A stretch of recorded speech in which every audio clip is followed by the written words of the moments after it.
Hey guys, it's Mr. R here, and today we're going to be doing the elephant toothpaste science experiment. Some important safety things you need to remember for this is that when you're having the hydrogen peroxide being poured into the solution, always make sure to have an adult do this step. It's dangerous for kids to do, and sometimes if you get it onto your hands, it can burn. For this experiment, you'll need the following things: a bowl to catch all the elephant toothpaste that might come out of the thing and spill all over, a cup filled with warm water like this, to about this much, I'll show you later on, some drops of hydrogen peroxide, not the entire bottle, you'll need a few drops, I'll explain later, some soap, dish soap, to add the actual foam for the elephant toothpaste, and some yeast to cause the experiment, and I'll explain this later too. So the first step is to fill up your bottle with about this much of warm water.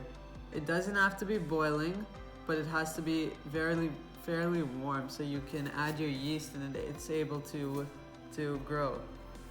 So after that, you have your warm water. You're going to take your yeast. You don't use the entire packet. Since this is a small bottle, you'll only be using a small amount of yeast. Make sure when you're opening your yeast for the next step to use scissors, because then it will spill everywhere if you don't. After you have your yeast open, the next step is to take your filled bottle and place it in your bowl to make sure you don't spill any yeast on the table.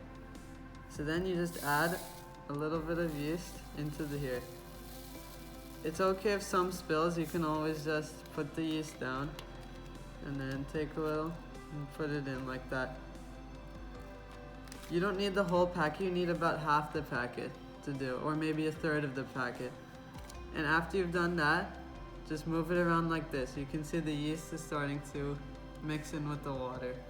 Now there'll be a bad smell, but just ignore that because it'll go away in the next step.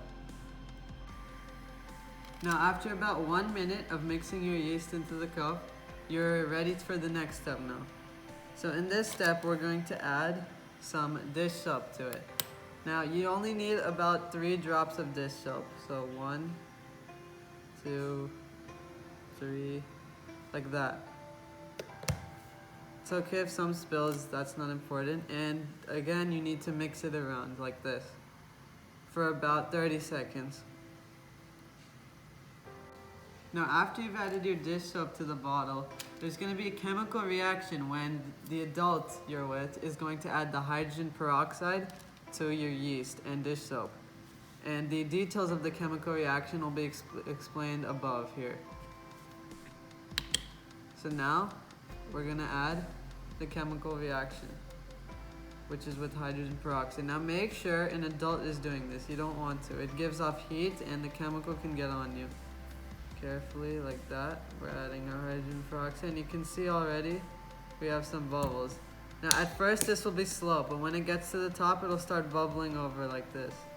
Now you can mix it around a little after it's added and wait for it. Here it comes out of the top.